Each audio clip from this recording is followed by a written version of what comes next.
제1장 박달구와 웃음장터.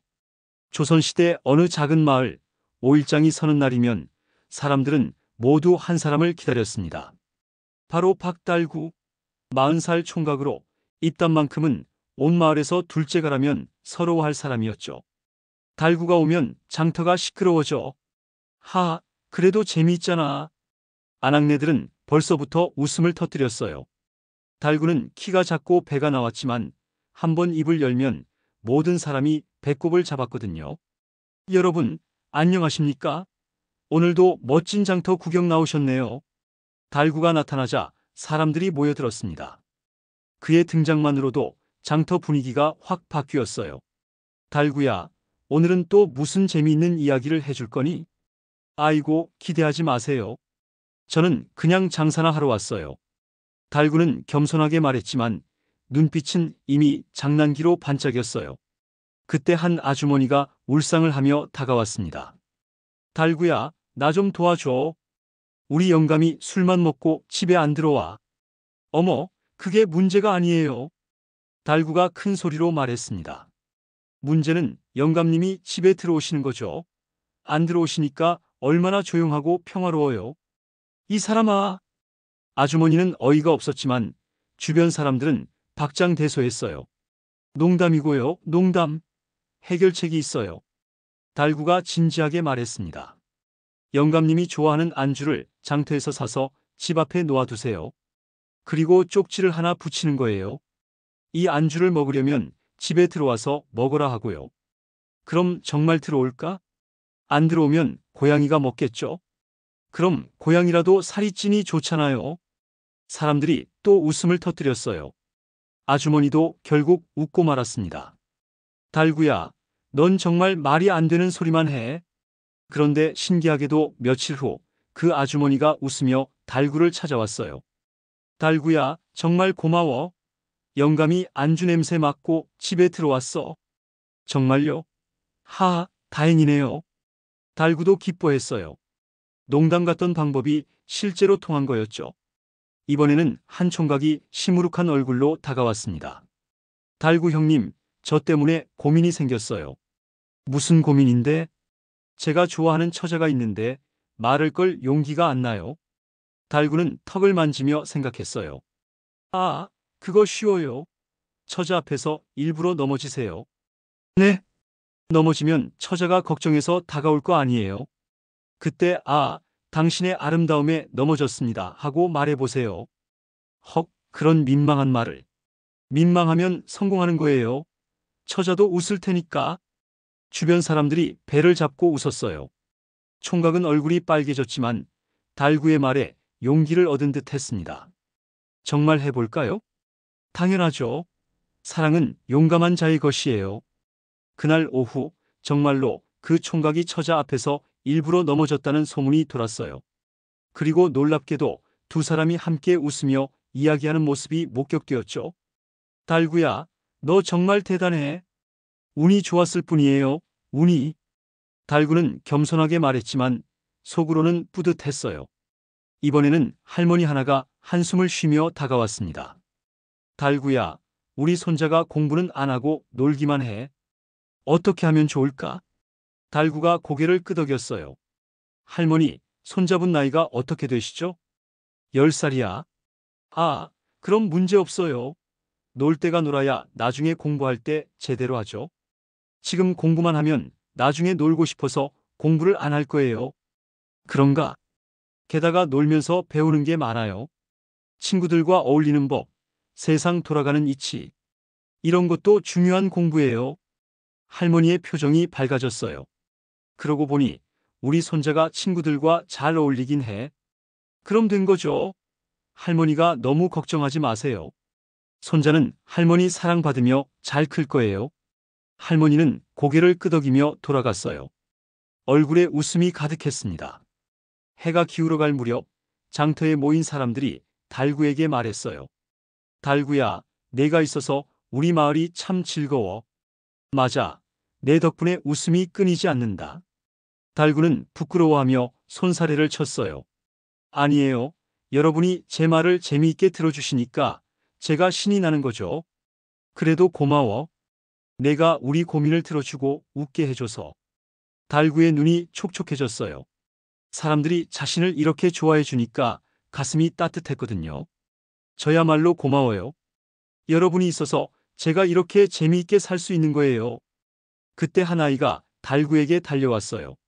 달구 아저씨, 우리 엄마가 아저씨 덕분에 웃게 됐다고 해요. 정말? 그럼 내 엄마가 더 예뻐지셨겠네. 맞아요. 엄마가 웃으니까 정말 예뻐요. 아이의 순수한 말에 모든 사람들이 따뜻한 미소를 지었어요. 달구는 깨달았습니다. 자신이 사람들에게 웃음을 준다고 생각했는데 사실은 사람들이 자신에게 더 큰 기쁨을 주고 있었다는 것을요. 여러분, 제가 말하는 건 다 헛소리예요. 진짜 중요한 건 우리가 서로 아끼는 마음이에요. 달구야, 그것도 맞는 말이야. 너 정말 똑똑해. 해가 지고 장터가 끝날 시간이 되었어요. 사람들은 하나둘 집으로 돌아갔지만 모두 환한 얼굴이었습니다.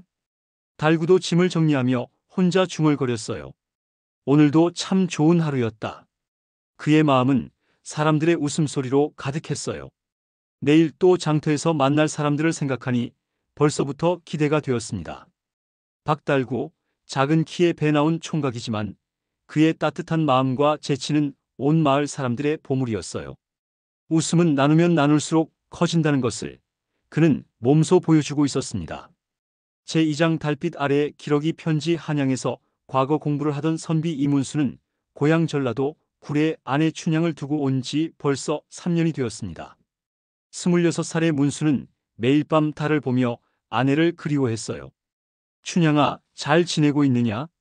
문수는 한숨을 쉬며 창밖을 바라보았습니다. 그때 하늘에서 기러기 떼가 남쪽으로 날아가는 모습이 보였어요. 저 기러기들도 고향으로 가는구나. 어느 날 밤 문수는 이상한 꿈을 꾸었습니다. 한 마리 기러기가 나타나서 말했어요. 선비님, 제가 편지를 전해드릴까요? 정말인가? 네, 하지만 조건이 있어요. 진심 어린 마음으로 쓴 편지만 전할 수 있답니다. 꿈에서 깬 문수는 얼떨떨했어요. 하지만 혹시나 하는 마음에 편지를 써보기로 했습니다. 춘향아, 나는 잘 지내고 있다. 너는 어떠냐? 매일 밤 달을 보며 너를 생각한다.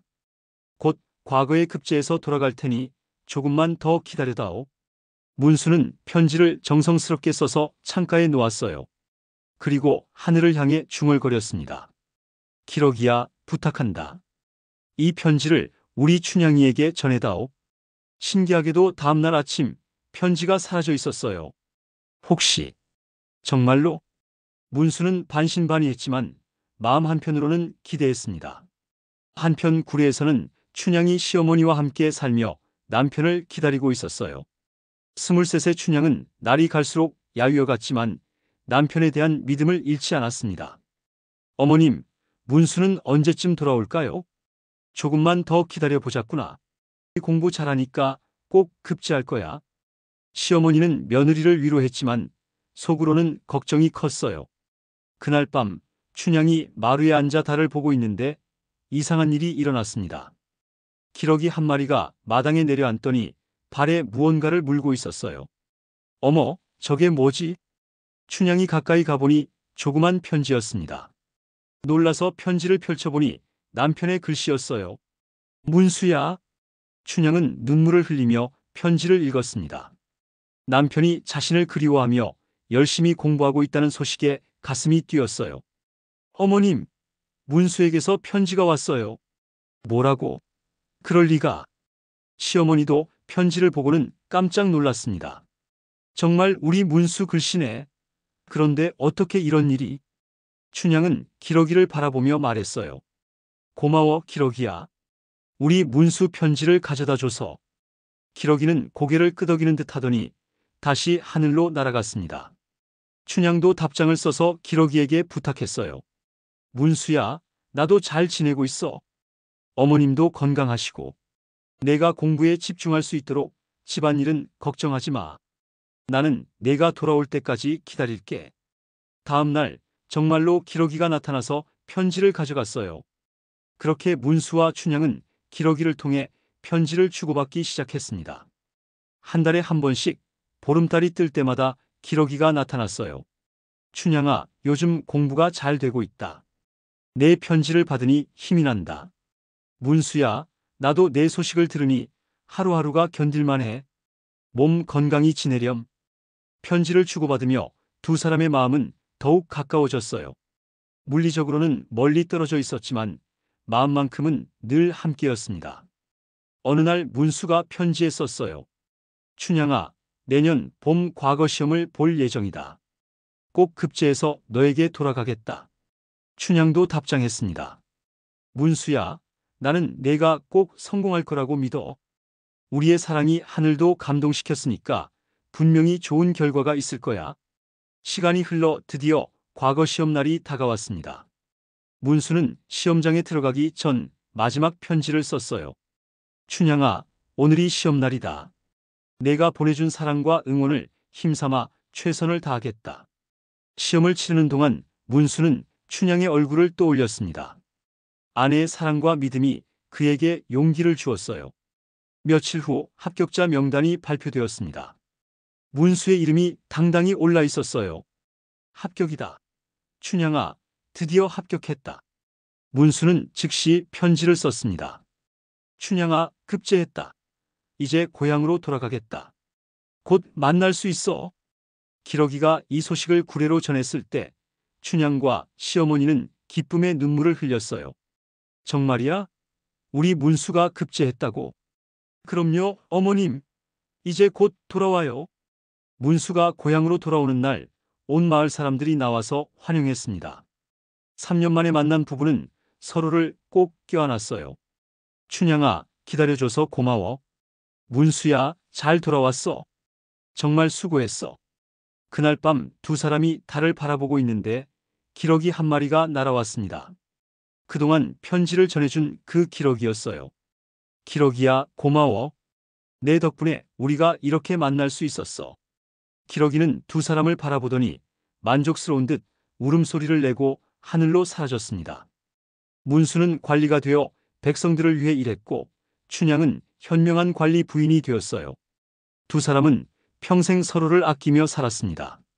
그리고 매년 기러기가 날아오는 계절이면 두 사람은 하늘을 바라보며 말했어요. 기러기야, 고마워. 내가 전해준 편지들이 우리 사랑을 더욱 깊게 만들어 주었어. 훗날 이 이야기는 마을에서 마을로 전해져 내려갔습니다. 진정한 사랑은 거리를 뛰어넘고 하늘도 감동시킨다는 아름다운 전설로 말이에요. 달빛 아래서 편지를 전해준 기러기, 그리고 서로를 믿고 기다린 부부의 사랑 이야기는 오늘까지도 사람들의 가슴을 따뜻하게 만들어주고 있습니다. 사랑하는 사람을 위해 기다리는 마음, 서로를 믿는 마음이 얼마나 소중한지를 보여주는 이야기였어요. 때로는 기적 같은 일도 일어난다는 것을, 진심은 하늘에 통한다는 것을 말해주는 감동적인 이야기였습니다. 제3장 꽤 많은 삼돌이 어느 산골 마을, 그곳에는 꾀만 많고 농사일은 싫어하는 삼돌이가 살고 있었습니다. 25살이 된 삼돌이는 하루 종일 그늘에 누워 하늘만 바라보며 꾀를 부릴 생각만 했어요. 아이고, 농사일은 너무 힘들어.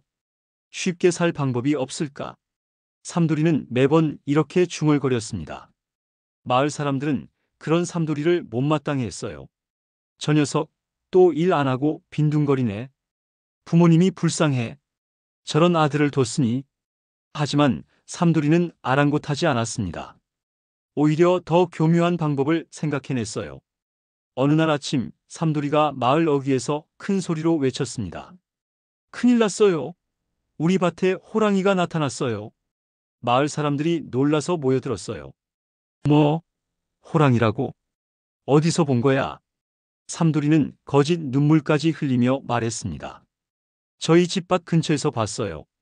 너무 무서워서 농사를 못 짓겠어요. 마을 이장이 걱정스럽게 말했어요. 그럼 며칠간은 밭에 나가지 말고 집에 있어라. 네, 그래야겠어요. 삼돌이는 속으로 쾌재를 불렀어요. 이제 며칠간은 농사일을 안 해도 되니까요. 하지만 마을의 늙은 갓난이 할아버지는 의심스러웠어요. 삼돌아, 호랑이를 정말로 봤느냐? 네, 할아버지. 이렇게 큰 놈이었어요. 삼돌이는 팔을 벌려 호랑이 크기를 표현했습니다. 그래. 그럼 우리가 한번 확인해 보자. 할아버지는 마을 장정들과 함께 삼돌이네 밭으로 향했어요. 삼돌이는 당황했지만 따라갈 수밖에 없었습니다. 밭에 도착해서 살펴보니 호랑이 발자국은커녕 털 한 올도 없었어요. 삼돌아, 호랑이 흔적이 어디 있느냐? 아, 그게 바람이 불어서 다 없어진 것 같아요. 마을 사람들이 수군거렸습니다. 뭔가 이상하다. 설마 거짓말한 건 아닐까? 그때 갓난이 할아버지가 웃으며 말했어요. 삼돌아, 호랑이가 그렇게 무서우면 내가 호랑이를 잡아주마. 네? 할아버지가요? 그래, 나 젊을 때 호랑이 사냥꾼이었거든. 오늘 밤부터 내 집에서 지켜보고 있겠다. 삼돌이는 깜짝 놀랐어요. 할아버지가 집에 오시면 거짓말이 들통날 게 뻔했거든요. 아, 아니에요. 괜찮아요. 뭐가 괜찮아? 호랑이가 나타났는데 그냥 둘 수는 없지. 할아버지는 그날 저녁부터 삼돌이네 집 마당에 자리를 깔고 앉았어요. 삼돌이는 밤새 불안해서 잠을 못 잤습니다. 이튿날 아침 할아버지가 말했어요. 삼돌아, 밤새 지켜봤는데 호랑이가 안 나타나네. 아, 그래요? 다행이에요. 하지만 며칠 더 지켜봐야겠다. 호랑이는 영리한 동물이거든. 삼돌이는 점점 곤란해졌어요. 결국 농사일을 하는 게 나을 것 같았습니다. 며칠 후 삼돌이가 또 다른 꾀를 부렸어요. 이번에는 다리를 절뚝거리며 다녔습니다. 아이고 다리야. 삼돌아, 다리 왜 그래? 어제 밭에서 일하다가 돌에 찧었어요. 농사일 못할 것 같아요. 마을 사람들이 동정했어요. 그럼 쉬어라. 다리 다치면 안 되지. 삼돌이는 또 성공했다고 생각했어요. 하지만 이번에도 갓난이 할아버지가 나타났습니다. 삼돌아, 내가 좋은 약이 있다. 발라주마. 할아버지는 독한 약초를 가져왔어요. 이 약은 아주 효과가 좋은데 바를 때 좀 따가워. 괜찮아요, 할아버지. 삼돌이는 거절했지만 할아버지는 억지로 약을 발랐습니다. 아, 너무 따가워요. 참아라, 금방 나을 거야. 약이 너무 따가워서 삼돌이는 진짜로 다리를 절게 되었어요. 이제 진짜 농사일 못하겠어요. 하지만 할아버지는 미소 지으며 말했어요. 괜찮다, 나을 때까지 내가 내 몫까지 일해주마. 할아버지는 정말로 삼돌이네 밭에서 농사일을 도와주었어요. 삼돌이는 고마우면서도 미안했습니다. 얼마 후 삼돌이가 또 다른 계략을 꾸몄어요. 이번에는 아픈 척을 하기로 했습니다. 아이고 배야, 너무 아파요. 삼돌아, 뭐가 아프냐? 배가 아파서 죽을 것 같아요. 일은 못할 것 같아요. 이번에도 갓난이 할아버지가 나타났어요. 삼돌아, 배 아픈 데는 이 약이 최고야. 할아버지는 쓴 약을 가져왔습니다. 이 약 먹으면 금방 나아. 하지만 정말 써. 괜찮아요. 안 아파요. 삼돌이는 황급히 일어났어요. 약이 얼마나 쓴지 알았거든요. 아까는 아프다고 했는데, 아, 갑자기 나았어요. 마을 사람들이 웃음을 터뜨렸어요. 이제 삼돌이의 꾀가 다 들통난 거였죠. 삼돌아, 내 꾀 이제 다 알겠다. 맞아, 일하기 싫어서 꾀만 부리는구나. 삼돌이는 얼굴이 빨개졌어요. 더 이상 변명할 말이 없었습니다. 갓난이 할아버지가 다정하게 말했어요. 삼돌아, 꾀 부릴 시간에 일하면 더 쉬워. 네? 꽤 생각하고 거짓말하고 들킬까봐 걱정하는 게 더 힘들지 않더냐? 삼돌이는 곰곰 생각해보니 할아버지 말이 맞았어요. 꾀를 부리느라 오히려 더 힘들었었거든요. 할아버지 말씀이 맞아요. 저 정말 반성해요. 그날부터 삼돌이는 열심히 농사일을 했어요. 처음엔 힘들었지만 하다 보니 재미도 있었습니다. 이상하네, 일하니까 오히려 마음이 편해. 마을 사람들도 달라진 삼돌이를 보며 기뻐했어요. 삼돌이가 정말 많이 변했네. 이제 제대로 된 농부가 됐어. 가을이 되자 삼돌이의 밭에서 풍성한 곡식이 나왔어요. 자신의 손으로 기른 곡식을 보니 뿌듯했습니다. 할아버지, 정말 고마워요. 할아버지 덕분에 정신을 차렸어요. 갓난이 할아버지는 흐뭇하게 웃었어요.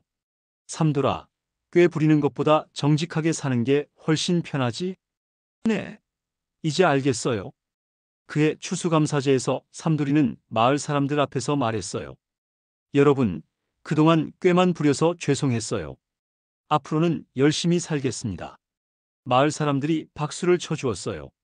삼돌아, 잘했어. 이제 우리 마을의 모범 농부야. 삼돌이는 정말로 모범적인 농부가 되었어요.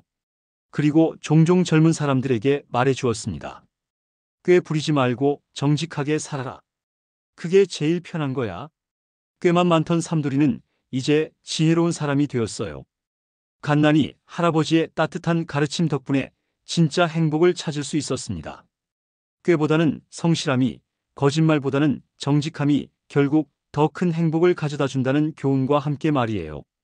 제4장 옹달샘의 비밀 깊은 산속, 사람의 발길이 닿지 않는 곳에 작은 옹달샘이 있었습니다. 맑고 시원한 물이 항상 가득 차 있어 지나가는 나그네들이 목을 축이곤 했어요. 하지만 이 샘에는 신비한 비밀이 숨어 있었습니다.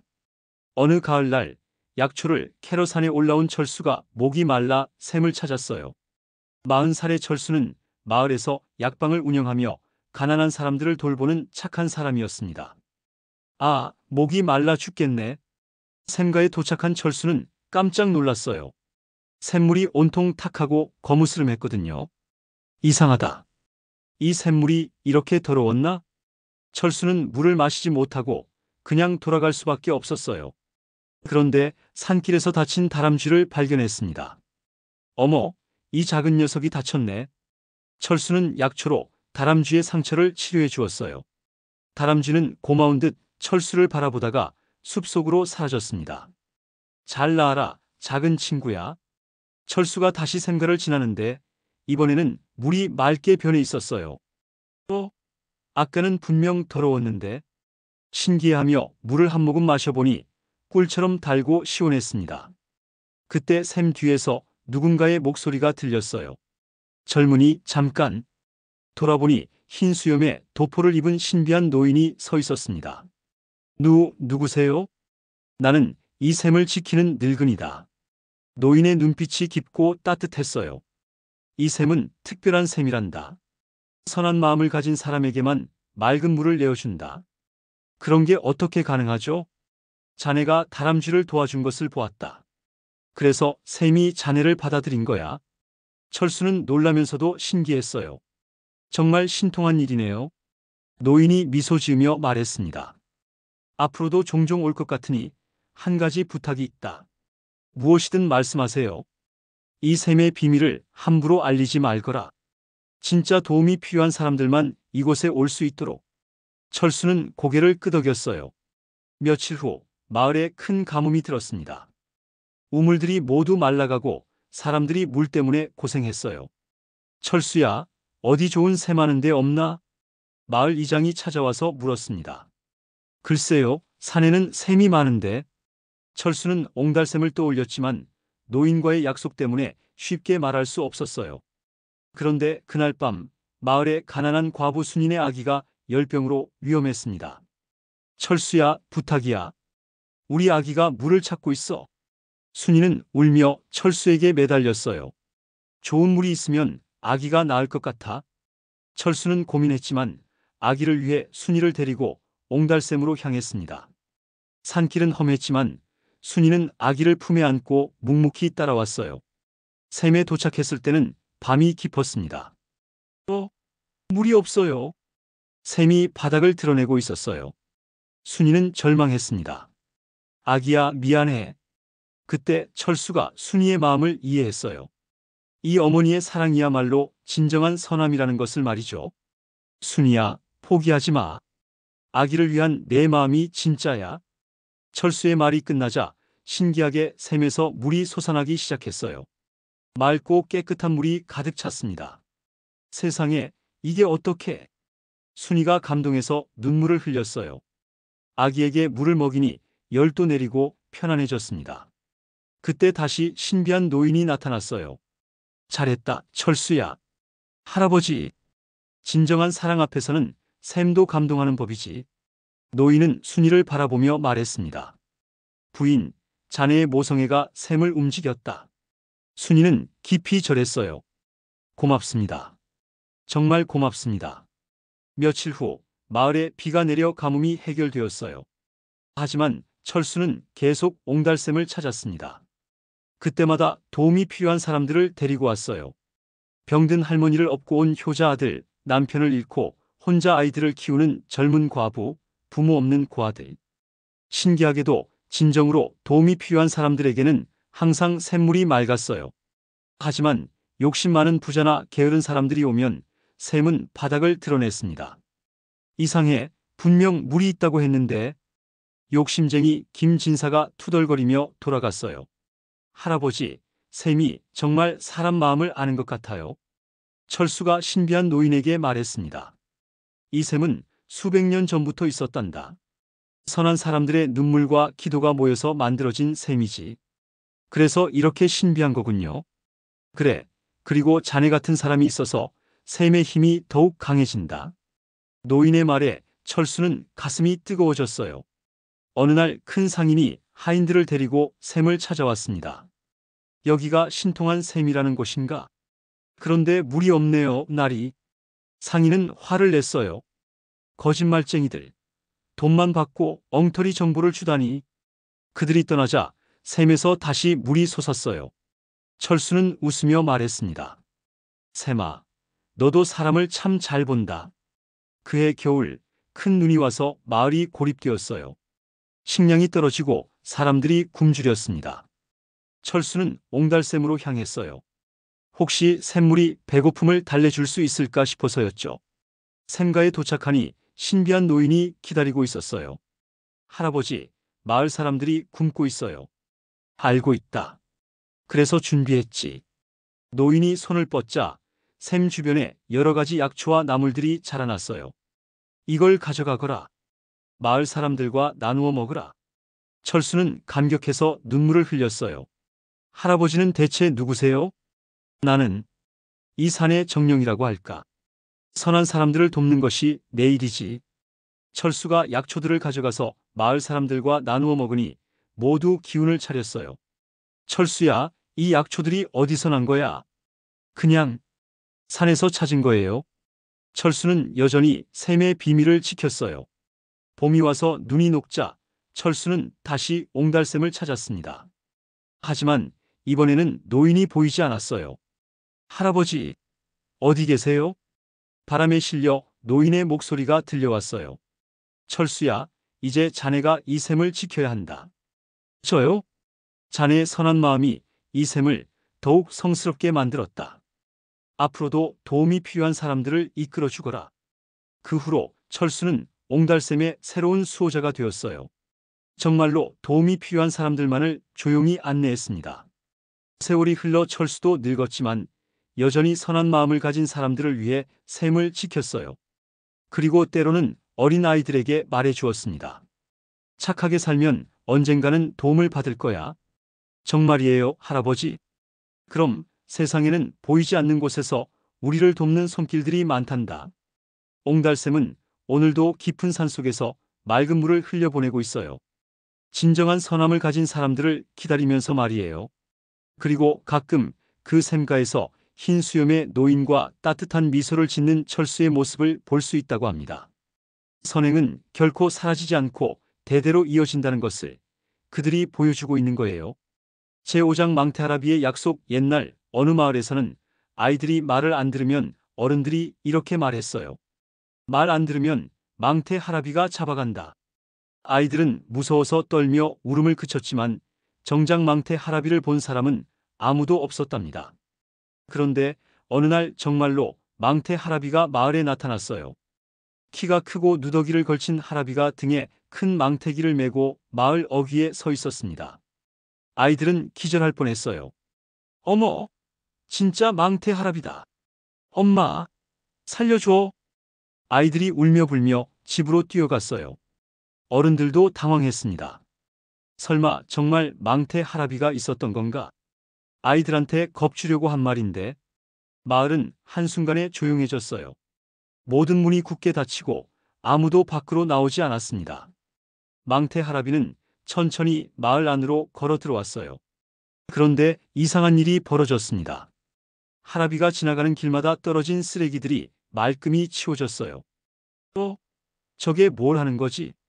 몰래 창틈으로 내다본 사람들이 수군거렸어요. 할아비는 마을 한복판에 있는 우물가에서 멈췄습니다. 그리고 망태기에서 빗자루와 걸레를 꺼내더니 우물 주변을 깨끗하게 청소하기 시작했어요. 저 할아비 청소를 하네? 무서운 사람이 아닌 것 같은데. 사람들이 조금씩 호기심을 가지기 시작했어요. 그때 용감한 마을 이장이 문을 열고 나왔습니다. 할아버지, 누구시고 여기서 뭘 하고 계신가요? 망태 할아비가 고개를 들었어요. 얼굴을 보니 무섭기는커녕 온화한 미소를 짓고 있었습니다. 나는 망태 할아비라고 하오. 이 마을에 일이 있어서 왔소. 일이요? 그동안 이 마을 아이들이 내 이름을 부르며 울었소. 그래서 한번 와보고 싶었소. 이장은 당황했어요. 아, 그게 아이들 버릇 고치려고 한 말인데. 알고 있소. 그런데 나는 아이들을 잡아가지 않소. 망태 할아비가 웃으며 말했습니다. 내 망태기에는 선물이 들어있거든. 선물이요? 할아비가 망태기를 열어보이니 정말로 아이들 장난감과 사탕, 책들이 가득 들어있었어요. 세상에, 정말 선물이네요. 소식이 퍼지자 사람들이 하나둘 나와서 모였어요. 하지만 아이들은 여전히 무서워서 나오지 못했습니다. 망태 할아비가 말했어요. 아이들이 무서워하는군. 당연하지. 그동안 내가 무서운 할아비로 알려졌으니. 죄송합니다, 할아버지. 우리가 잘못 말한 거예요. 괜찮소? 하지만 이제부터는 아이들과 제대로 된 약속을 하고 싶소. 망태 할아비는 마을 사람들에게 말했어요. 내일 해가 뜰 때까지 기다려보겠소. 아이들이 용기를 내서 나를 만나러 오면 좋겠소. 그리고 할아비는 마을 끝 큰 나무 아래에 자리를 깔고 앉았어요. 밤이 되자 마을 사람들이 회의를 열었습니다. 어떻게 하지? 아이들이 너무 무서워해. 그런데 할아비는 나쁜 사람 같지 않아. 오히려 우리 마을을 청소까지 해주셨어. 가장 용감한 아이 철이가 먼저 말했어요. 나는 할아비를 만나보고 싶어. 정말 무서운 사람인지. 철아, 위험해. 괜찮아. 어른들도 함께 가면 되잖아. 철이의 용기에 다른 아이들도 조금씩 마음을 열었어요. 나도 가볼래. 선물도 궁금하고. 다음 날 새벽 아이들이 어른들과 함께 망태 할아비를 찾아갔어요. 할아비는 나무 아래에서 깨어 있었습니다. 할아버지. 철이가 가장 먼저 다가갔어요. 할아비는 반갑게 맞아주었습니다. 오, 용감한 아이구나. 이름이 뭐니? 철이에요. 철이야, 나를 무서워하지 않니? 철이가 고개를 저었어요. 처음에는 무서웠는데 할아버지 얼굴을 보니 착해 보여요. 다른 아이들도 조금씩 다가왔어요. 할아비는 모든 아이들에게 다정하게 말을 걸었습니다. 여기 온 걸 보니 너희들은 정말 용감한 아이들이구나. 그리고 망태기에서 선물들을 꺼내 나눠주었어요. 아이들은 신이 났습니다. 와, 정말 선물이에요. 고마워요, 할아버지. 망태 할아비가 진지하게 말했어요. 아이들아, 나와 약속을 하나 하자. 무슨 약속이요? 앞으로 너희가 말을 안 들거나 나쁜 짓을 하면 내가 온다. 아이들이 깜짝 놀랐어요. 역시 잡아가려는 거구나. 아니야, 잡아가는 게 아니라 함께 이야기하러 오는 거야. 할아비가 웃으며 설명했어요. 왜 그런 행동을 했는지 물어보고 어떻게 하면 좋을지 함께 생각해보자. 정말이요? 그래.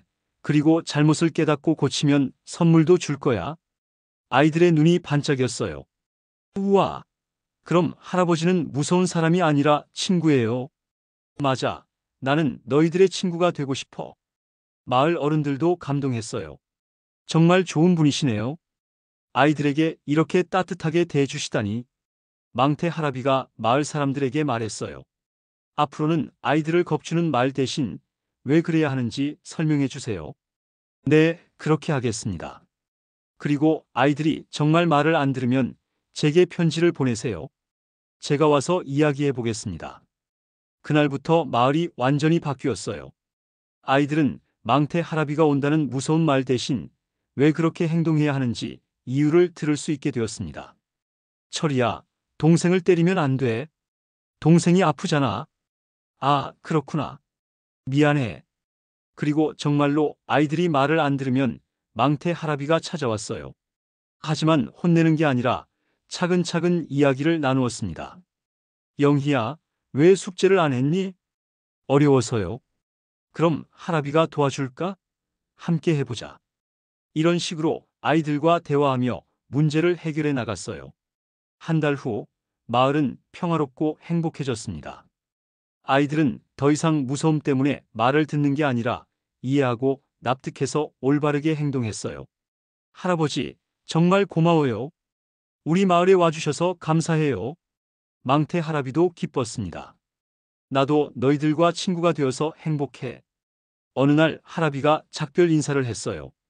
다른 마을 아이들도 도와줘야 해서 떠나야 한다. 벌써요? 너무 아쉬워요. 괜찮아. 필요하면 언제든 오마. 그리고 너희들이 착하게 살면 나도 기뻐. 아이들이 울며 손을 흔들어 배웅했어요. 할아버지, 꼭 다시 와요. 건강하세요. 망태 할아비가 떠난 후에도 마을은 평화로웠습니다. 아이들은 할아비와의 약속을 지키며 착하게 살았고 어른들도 아이들을 이해하고 사랑으로 대했어요. 그리고 가끔 어떤 아이가 말을 안 들으면 다른 아이들이 말해 주었어요. 망태 할아비가 오시면 어떻게 설명할 거야? 아, 맞다. 내가 잘못했네. 무서움이 아니라 스스로 반성하게 되는 마법 같은 일이었죠.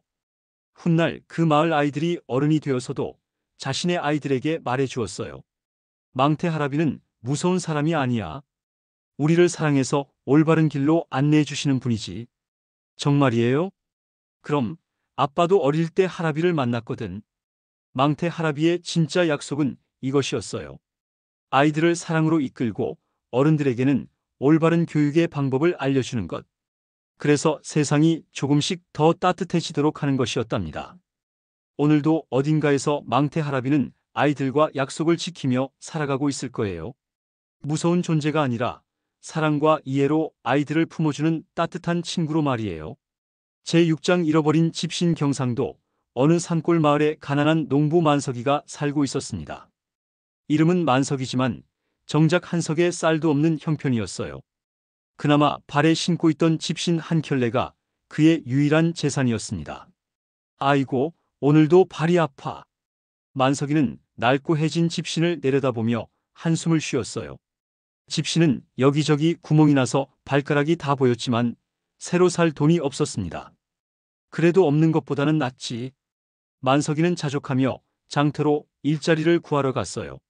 장터에서 짐을 옮겨주는 일을 하다가 점심때가 되어 시냇가에서 쉬고 있었습니다.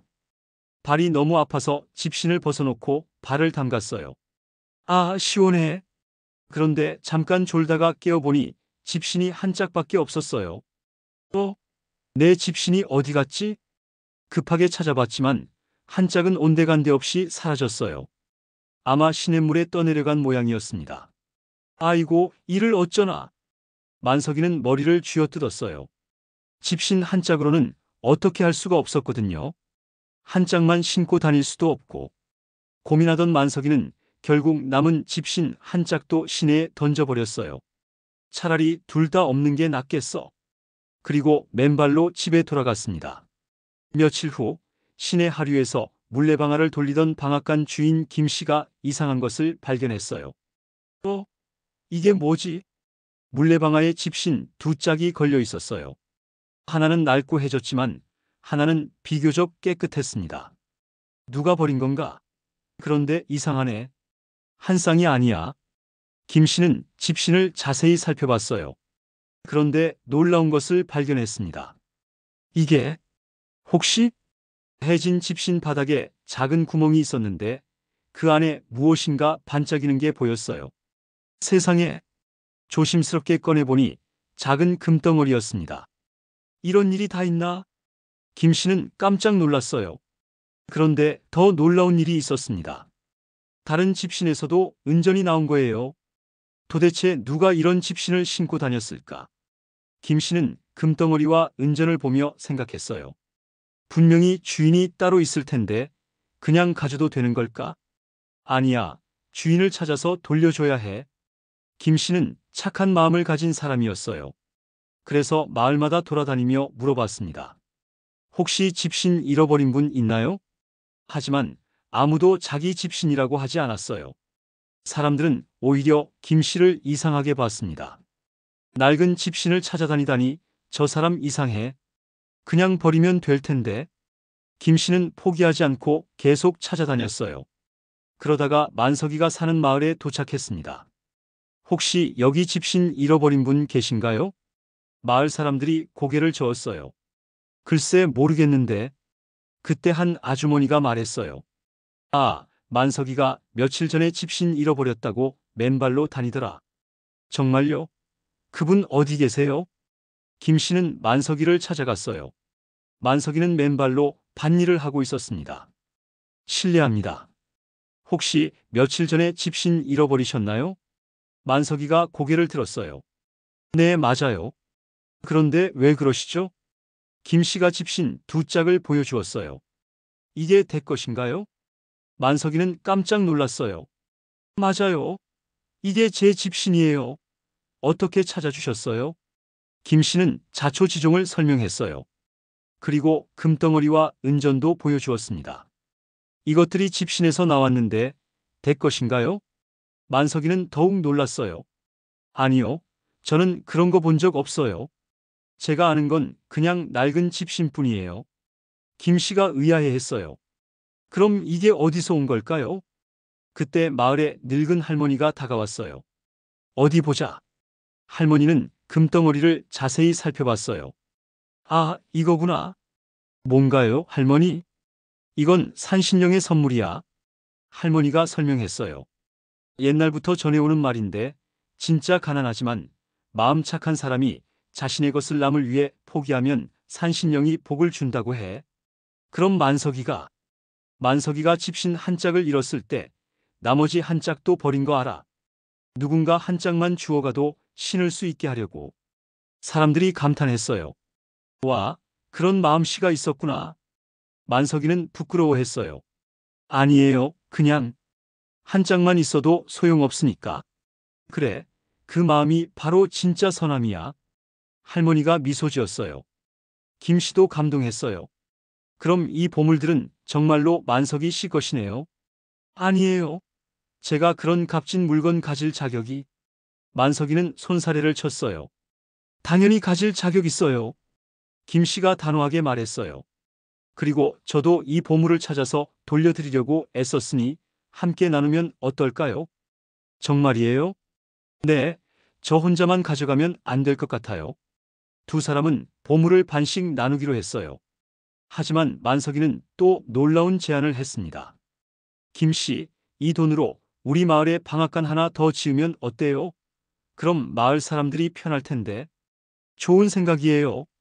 그렇게 두 사람은 힘을 합쳐 마을에 새 방앗간을 지었어요. 마을 사람들이 너무 좋아했습니다. 만석이 덕분에 좋아졌네. 김 씨도 정말 착한 분이야. 새 방앗간은 대성공이었어요. 멀리서도 사람들이 찾아와서 곡식을 빻았습니다. 만석이와 김 씨는 방앗간을 함께 운영하며 좋은 친구가 되었어요. 그리고 번 돈으로 마을의 가난한 사람들을 도와주었습니다. 이상해, 선한 일을 할수록 더 잘 되네. 맞아요, 신기해요. 어느 날 두 사람이 방앗간에서 일하고 있는데 산에서 신비한 할아버지가 내려왔어요. 여기가 그 유명한 방앗간이군. 어르신, 어서 오세요. 할아버지는 빙그레 웃으며 말했어요. 내가 바로 그 집신에 보물을 넣어준 산신이야. 두 사람이 깜짝 놀랐어요. 정말요? 그래, 만석이의 착한 마음과 김 씨의 정직함을 시험해 본 거지. 시험이요? 둘 다 훌륭하게 통과했어. 앞으로도 계속 복을 받을 거야. 산신은 축복을 내리고 사라졌어요. 그 후로도 방앗간은 계속 번창했고 만석이와 김 씨는 평생 좋은 친구로 지냈어요. 마을도 점점 부유해졌습니다. 훗날 만석이가 아이들에게 말해 주었어요. 집신 하나 때문에 내 인생이 바뀌었단다. 정말이에요? 그래, 하지만 진짜 중요한 건 집신이 아니라 마음이었어. 남을 배려하는 마음, 정직한 마음이 진짜 보물이야. 아이들이 고개를 끄덕였어요.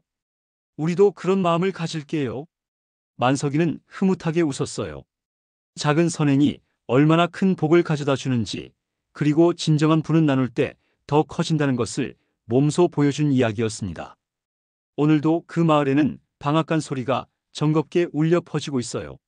만석이와 김씨의 우정과 선행이 만들어낸 아름다운 소리로 말이에요. 제7장 노을빛 사랑. 옛날 어느 산골 마을에 아름다운 처녀 미향이가 살고 있었습니다. 미향이는 비록 가난한 농가의 딸이었지만 마음씨가 곱고 얼굴이 꽃처럼 아름다워 마을의 모든 총각들이 마음을 두고 있었습니다. 그런 미향이의 마음을 사로잡은 사람이 있었으니 바로 이웃 고을에서 온 젊은 선비 정호였습니다. 정호는 서울 양반 집 아들로 과거 공부를 위해 이 산골 마을에 머물게 되었습니다. 그는 학문에 뛰어날 뿐만 아니라 인품이 고매하여 마을 사람들의 존경을 받고 있었습니다. 두 사람이 처음 만난 것은 봄날 개울가에서였습니다. 미향이가 빨래를 하고 있을 때 정호가 시원한 물을 마시려고 개울로 왔던 것입니다. 그들의 눈이 마주치는 순간 마치 천둥이라도 친 듯 서로의 마음에 사랑이 싹 텄습니다. 처녀님, 실례가 되지 않는다면 물 한 모금 마셔도 되겠습니까? 정호의 정중한 인사에 미향이는 얼굴을 붉히며 고개를 끄덕였습니다. 그날부터 두 사람은 은밀히 만나기 시작했습니다. 정호는 미향이에게 글을 가르쳐 주었고 미향이는 정호에게 산나물을 캐다 주며 정성스럽게 뒷바라지를 했습니다. 계절이 흘러 여름이 되고 가을이 왔습니다. 두 사람의 사랑은 날이 갈수록 깊어져만 갔습니다. 정호는 미향이와 함께 산책을 하며 시를 지어 읽어주곤 했습니다. 달빛 아래 고운님아, 그대와 함께라면 이 세상 부러울 게 없노라. 미향이 또한 정호를 진심으로 사랑했습니다. 그녀는 정호를 위해 정성스럽게 바느질을 하여 버선을 지어주기도 했습니다. 두 사람은 서로에게 세상에서 가장 소중한 존재가 되어 있었습니다. 하지만 행복한 시간은 그리 오래가지 못했습니다. 정호의 아버지가 아들의 혼사를 위해 편지를 보낸 것입니다. 편지에는 서울의 명문가 딸과의 혼담이 성사되었으니 즉시 상경하라는 내용이 적혀 있었습니다. 정호는 깊은 고민에 빠졌습니다. 미향이를 진심으로 사랑했지만 신분의 벽을 넘기에는 현실이 너무나 가혹했습니다. 조선시대의 엄격한 신분제 사회에서 양반가의 아들이 농가의 딸과 결혼한다는 것은 상상할 수도 없는 일이었습니다. 마침내 정호는 미향이에게 사실을 말할 수밖에 없었습니다. 두 사람은 마을 뒤편 언덕에서 만났습니다. 그곳은 평소 그들이 즐겨 찾던 아름다운 곳으로 마을 전체가 한눈에 내려다 보이는 정자가 있었습니다. 미향아, 나는 서울로 돌아가야 한다.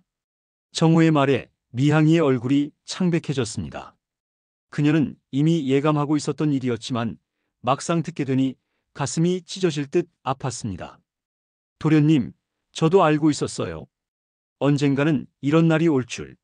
미향이는 애써 담담한 목소리로 말했지만 그녀의 눈에는 어느새 눈물이 고여 있었습니다. 정호 또한 마음이 아파 어쩔 줄 몰랐습니다. 미향아, 미안하다. 정말 미안하다. 내가 무력해서, 내가 용기가 없어서. 아니에요, 도련님. 도련님 잘못이 아니에요. 우리는 처음부터 다른 세상 사람이었잖아요. 두 사람은 서로를 바라보며 말없이 눈물을 흘렸습니다. 해는 서서히 산 너머로 넘어가고 있었고 하늘은 붉은 노을로 물들어가고 있었습니다. 미향아, 나는 평생 너를 잊지 못할 거야. 내 마음속에는 언제나 내가 있을 거야. 저도 마찬가지예요, 도련님. 도련님이 행복하시기만 하면 저는 그것으로 만족해요. 노을이 점점 짙어져 가는 가운데 두 사람은 마지막 포옹을 나누었습니다. 그들의 사랑은 이루어질 수 없었지만 그 순간만큼은 온 세상이 그들의 것인 듯 했습니다. 다음 날 아침 정호는 짐을 꾸려 마을을 떠났습니다. 미향이는 멀리서 그의 뒷모습을 바라보며 마지막 인사를 보냈습니다. 정호는 뒤를 돌아보지 않았습니다.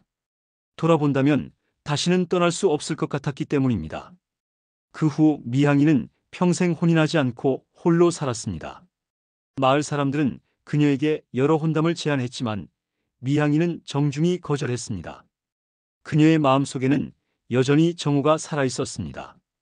정우 역시 서울에서 정해진 혼인을 했지만 평생 미향이를 그리워했습니다.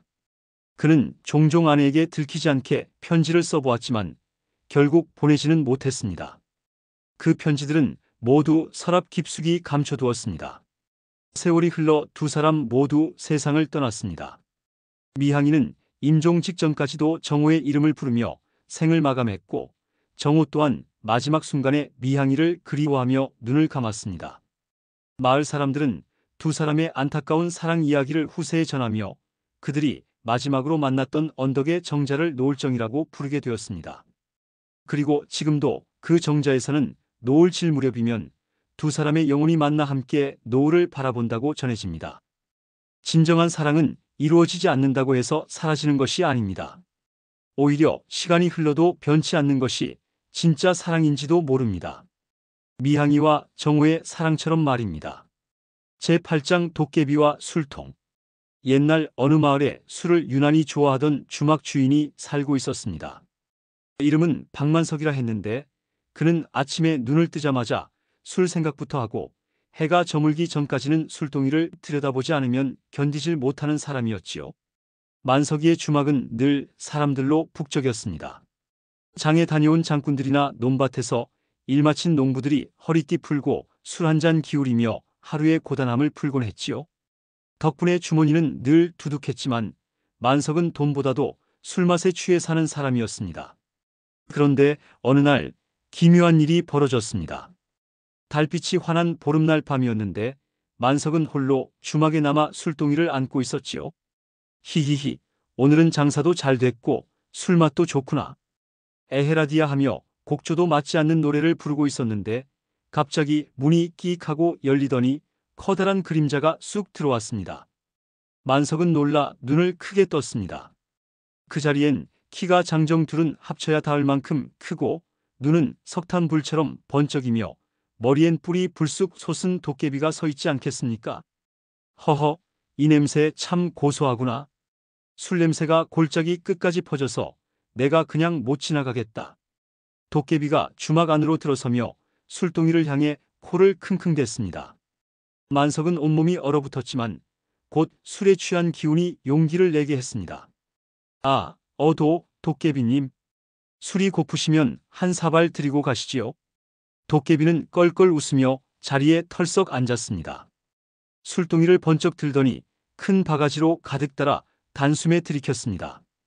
캬, 이 술맛. 내놈 술솜씨가 보통이 아니구나. 하지만 나도 그냥 마실 순 없지. 내기 한판 하지 않겠느냐? 만석은 덜컥 겁이 났지만 술에 대한 자존심이 발동했습니다. 내기라 하셨소? 술이라면 내가 지지 않지. 도깨비는 술동이를 손가락으로 툭 치며 말했습니다. 좋다. 이 술동이 안의 술을 내가 나보다 먼저 다 비우면 내 목숨은 살려주마. 하지만 내가 먼저 마시면 내 놈의 혼을 가져가겠다. 만석의 얼굴이 하얗게 질렸습니다. 하지만 술에 있어서는 누구보다 자신 있었던지라 괜스레 입술을 축이며 고개를 끄덕였습니다. 좋소. 그럼 시작합시다. 그렇게 두 존재의 기막힌 내기가 시작되었습니다. 도깨비는 큰 바가지로 술을 벌컥벌컥 들이켰고 만석은 작은 사발로 연거푸 목구멍에 부어 넣었습니다. 술이 목젖을 타고 흘러내릴 때마다 그는 정신이 아득해졌지만 도깨비에게 지고 싶진 않았습니다. 시간이 한참 흐르자 술동이는 절반 이상 줄어들었습니다. 도깨비의 눈빛은 점점 붉게 타올랐고 만석의 얼굴은 숯불처럼 벌겋게 달아올랐습니다. 하지만 그 순간 만석의 머릿속에 묘수가 스쳤습니다. 그는 사발을 술에 담는 척하다가 살짝 뒤로 돌려 바닥에 쏟아버리기 시작했습니다. 술이 바닥으로 줄줄 흘러내렸지만 도깨비는 술 마시기에 정신이 팔려 눈치채지 못했습니다. 만석은 사발을 입술에 대는 신용만 하며 연신 캬, 맛이 좋구먼 하고 감탄사를 내뱉었습니다. 마침내 술동이의 술은 거의 다 비워졌습니다. 도깨비는 이마에 땀을 뻘뻘 흘리며 마지막 남은 술을 꿀꺽 들이켰지만 그 순간 고꾸라지듯 자리에 쓰러져 버렸습니다. 내놈 제법이구나. 만석은 겨우 숨을 고르며 비틀비틀 일어섰습니다. 허허, 도깨비도 술로는 날 못 이기지. 그때였습니다. 도깨비가 다시 일어나더니 번쩍 눈을 부릅뜨며 말했습니다. 이 인간, 내 놈이 술을 바닥에 버린 것, 내가 모를 줄 알았느냐? 만석은 심장이 덜컥 내려앉았습니다. 이대로 잡아먹히는구나 싶었지요. 그런데 도깨비가 잠시 그를 노려보다가 갑자기 껄껄 웃음을 터뜨렸습니다. 허허허, 인간놈이 제법 꾀가 있구나. 마음에 든다. 내 놈의 술솜씨와 꾀를 인정해 주마. 대신 앞으로는 술을 너무 탐하지 말고 사람들 나누는데 힘써라. 그러면 내 다시는 해치지 않겠다. 도깨비는 그렇게 말하곤 연기처럼 사라졌습니다. 그날 이후 만석은 크게 달라졌습니다. 더 이상 혼자 술독을 붙들고 취해 있지 않고 주막을 찾는 이웃들에게 술을 넉넉히 대접하며 즐겁게 살았습니다. 사람들은 그를 두고 술로 도깨비를 이긴 사내라며 입을 모아 이야기했지요. 그리고 훗날까지 이 마을에서는 그날 밤의 이야기가 전해 내려왔습니다. 술 좋아하던 주막 주인, 도깨비와 내기하다 죽을 고비 넘기고 세 사람이 되었대. 제9장 어머니의 종지. 옛날 어느 산골 마을에 한 소년이 살고 있었습니다.